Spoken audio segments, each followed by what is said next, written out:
दोस्तों, तीसरे चरण की वोटिंग चल रही है और इन सब के बीच एक ऐसी खबर आपके सामने लेकर आया हूं जिसे देखने के बाद यकीन मानिए आप भी क्या उठेंगे। क्या लोकतंत्र वाकई खूंटी पर टांग दिया गया है? जिन तस्वीरों को देखकर चुनाव आयोग को विचलित हो जाना चाहिए, तुरंत एक्शन लेना चाहिए, उन तस्वीरों को देखने के बावजूद भी चुनाव आयोग चादर तान कर सो रहा है। खबर संभल से है, जहां पर किसी गुंडे मवाली पर नहीं बल्कि खाकी वालों पर आरोप लगा है कि उन्होंने मुस्लिम वोटर्स के साथ बदसलूकी की। बूढ़ा, बुजुर्ग, महिला, युवा सबको मारा पीटा जा रहा है। इसकी आज एक एक तस्वीर आपको दिखाने जा रहा हूं। यही नहीं, समाजवादी पार्टी के जो प्रत्याशी हैं उनके साथ भी खुलेआम बदसलूकी पुलिस वाले करते नजर आए, धक्का मुक्की करते नजर आए, क्योंकि सपा प्रत्याशी ने मुस्लिम वोटर से मारपीट के मुद्दे को सबके सामने रख दिया था। एक एक तस्वीर में आज आपको दिखाने जा रहा हूं। नमस्कार, मैं हूं प्राज्वल गौतम और आप देख रहे हैं द हिंदुस्तान पोस्ट। हिंदुस्तान एक ऐसा देश जो पूरी दुनिया में अपने लोकतंत्र के लिए जाना जाता है। अब तक तो कई चीजें ऐसी घटी हैं इस देश के अंदर पिछले 10 साल में, जब लोकतंत्र का माहौल डंके की चोट पर अपने ही देश के अंदर उड़ाया जा रहा है। आज मैं पहले कुछ वीडियोस दिखाने जा रहा हूं, वीडियो देखिए। करा देगा भाई, वोटबाजी में बता के हारे का कोई नहीं देखो नीचे वो ना ये ओए नीचे को बना। तो नरेंद्र प्रताप है, उन्होंने ट्वीट किया और क्या लिखा है जरा पढ़कर मैं आपको बता देता हूं। नरेंद्र प्रताप लिखते हैं, संभल में करीब 9 लाख मुस्लिम और 2.25 लाख यादव है। कुल वोटरों की संख्या करीब 19 लाख है।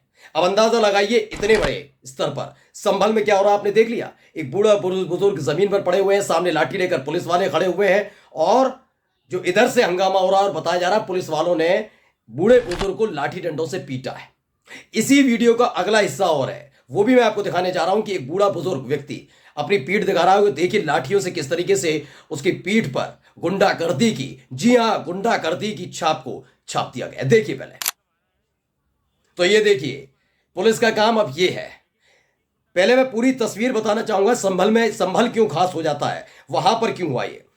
क्या लिखा है, तकरीबन 19 लाख हो जाते हैं वोटर्स, 9 लाख करीब मुस्लिम और 2.25 लाख करीब यादव। यानी अगर पूरा आंकड़ा आप देखेंगे तो ऐसे 19 लाख वोटर्स में से तकरीबन मानकर चलिए 11 लाख वोटर्स साथ में है, इंडिया गठबंधन के साथ खड़े हैं। यानी कि शफीकुर रहमान बर्क के जो पोते हैं उनके साथ जियाउर रहमान बर्क है, वो चुनाव लड़ रहे हैं समाजवादी पार्टी की टिकट पर, उनके साथ है। क्या लिखा गया है, अब वोटर्स को आईडी छीनकर भगाया जा रहा है, बुजुर्ग वोटर्स को पुलिस पीट रही है और सपा प्रत्याशी को पुलिस ने धक्के मारकर भगा दिया।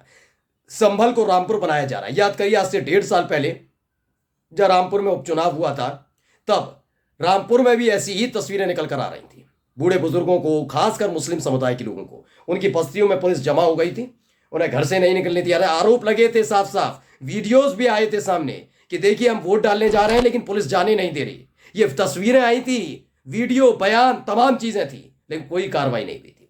एक और तस्वीर वीडियो दिखा रहा हूं, पहले देखिए।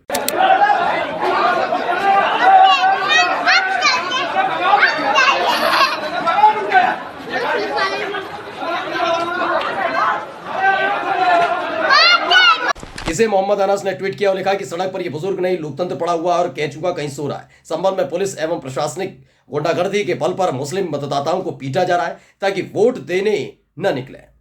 बावजूद इन हथकंडों के मतदाता लोकतंत्र की आत्मा को बचाने एवं संविधान को मजबूत करने के लिए निकल रहा है। ये तमाम तस्वीरें निकल कर सामने आ रही हैं। ये खासकर उन इलाकों में हो रहा है जहां जहां मुस्लिम वोटर्स की और यादव वोटर्स की तादाद ज्यादा है। ये जानते हैं वोट कैसे जाएगा, वोट ना जाए इसके लिए खेल है। यानी ये खेल नहीं है बस, ये मत समझिएगा कि कांग्रेस के प्रत्याशी को तोड़ लिया, निर्दलीय प्रत्याशियों को डरा धमका दिया, निर्विरोध बीजेपी में प्रत्याशी जीत रहा है। खेल ये नहीं है। प्रशासनिक यानी मशीनरी का इस्तेमाल भी किस तरीके से उत्तर प्रदेश के अंदर किया जा रहा है देख लीजिए। अब मैं आपको दिखाने जा रहा हूं दूसरी वीडियो, पहले वीडियो देखिए। अरे उनको ले चलो, ये कुछ नहीं है, चलिए। ये क्या है? कैंडिडेट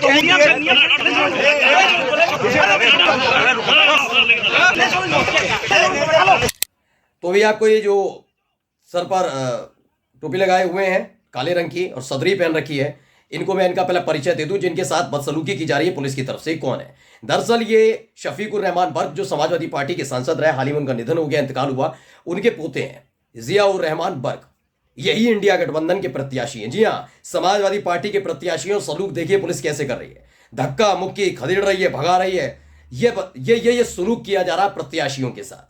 और आप कहते हैं लोकतंत्र इन लोगों के कांधे पर पूरी तरह से जिंदा है। देखिए, जिन पर जिम्मेदारी है कि अगर आपकी देखरेख में चुनाव हो रहा है, पुलिस वालों की देखरेख में, सुरक्षा वालों की देखरेख में, तो इन सब लोगों की बात सुननी चाहिए ना, या केवल बीजेपी का ही झुंझुना बजाया जाएगा? क्या जियाउर रहमान बर्क ने कोई वहां जाकर बदतमीजी बदसलूकी शुरू कर दी थी? नहीं ना। क्या शिकायत करना पाप है?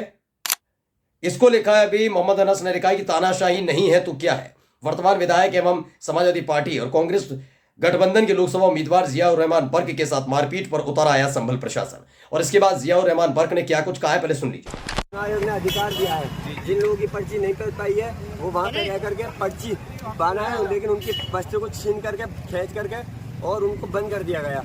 उसके साथ साथ जो BLO है, अब BLO की मेरे पास वीडियो भी आएगी, वो भी आपको मुहैया करा दूंगा।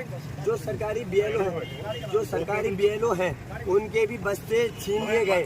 सरकारी BLO के बस्ते छीनने का क्या मतलब बनता है कि जिससे कि मतदान नहीं हो। वो चुनाव आयोग चाहता है लाखों करोड़ रुपए खर्च कर, अरबों रुपए खर्च करके परसेंटेज बढ़ा रहा है, और ये जो है परसेंटेज कम नहीं, खत्म करने का काम कर रहा है यहाँ का पुलिस प्रशासन। सरकारी अधिकारी जो BLO है उनके बस्ते छीन लिए गए।